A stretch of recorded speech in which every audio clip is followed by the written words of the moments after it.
Are you serious? Are you serious, folks? Well, the Iranians are playing games. They're playing games. Now, you guys know that on, Monday morning, Kim Jong-un fired 4 ballistic missiles and Iran fired 2. Same day. Isn't it crazy? Because that one show that's on television, I think it's called Homeland, the latest episode they had to do with the Iranians working with North Korea on a shadow program to build nuclear weapons, to help the Iranians build nuclear weapons. It's a parallel program is what they're doing. Well, working in the darkness of the night. Well, the same day that program aired on Sunday night, early that next morning, both of them were firing missiles off. And Trump has got issues, man. He's got snakes in the swamp and vipers all over Washington he's dealing with, trying to get his cabinet confirmed, trying to get the new health care plan going, trying to get tax reform done to help fuel the economy, trying to secure our borders, and fighting with Pelosi and Schumer and all the rest of this crowd. The last thing he needs for this to be going on when the North Koreans are firing missiles and so are the Iranians. Now, the Iranians, though, are trying to give us an excuse because not only have they fired these 2 missiles, but they've been going around buzzing our U.S. Navy ships with their little fast boats. I tell you, I wonder how they would react if we shot 2 or 3 of them little fast boats out of the water. That would send a clear message, whoa. And I'm telling you, if they keep messing with Trump, he'll do it. He doesn't want a conflict. He's trying his best to get along with everybody, but he's not going to tolerate it forever. Well, U.S. Navy ships changed course toward Iranian Revolutionary Guard vessels in the Straits of Hormuz on Saturday, according to a Revolutionary Guard commander. And the U.S. officials told Reuters Monday that the multiple fast attack vessels from the Revolutionary Guard had come within 600 yards of a USNS Invincible, a tracking ship, forcing it to change directions.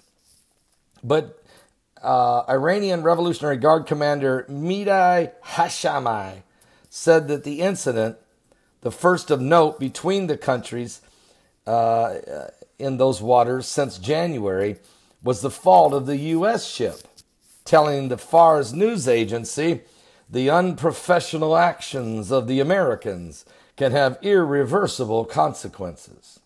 Really? You don't want to try it. Years of mutual animosity eased when Washington lifted the sanctions on Iran last year after a deal to curb Iran's nuclear ambitions. But major differences remain over Iran's ballistic missile program and the conflicts, the fact that they're in Syria and in Iraq. So, Iranian President Hassan Rouhani, without referring to the Hormuz incident, also gave a warning today. He said, quote, if Iran's ignorant enemies think about invading Iran, they should know that our armed forces are much stronger than 1980 when Iraq attacked us, he said in a speech broadcast live on state-run TV today. While still a U.S. presidential candidate back in September, Donald Trump vowed that any Iranian vessel that harasses a U.S. Navy in the Gulf would be shot out of the water. Now, here's something Iran needs to understand. Trump keeps his promises. You just keep doing this and you'll find out. I mean, seriously, I'm begging you guys, don't do this. Trump's administration said Tuesday it would show some great strictness over restrictions on Iran's activities under the nuclear deal with major powers, but gave little indication of what that might mean. Matter of fact, the last serious naval incident was January of this year when a U.S. destroyer fired 3 warning shots at 4 Iranian fast attack vessels near the Straits of Hormuz after they closed in at a high speed and disregarded repeated requests to slow down. Pentagon spokesman Captain Jeff Davis said Washington, he said this on Monday in Washington, that it's a dangerous interactions were of concern because they could lead to a miscalculation or an accidental provocation. Quote, we actually have seen quite an improvement in Iran's behaviors until recently, he said. Iran is trying to take advantage of the chaos here at home. When they see the Democrats, when they see Pelosi, when they're hollering to some of Trump's cabinet members, you need to resign, you need to step down. When they help create this chaos. They create the chaos, mostly. And when they do, the Iranians, the Russians, the Chinese, and others take advantage of the moment. Don't miss today's live broadcast.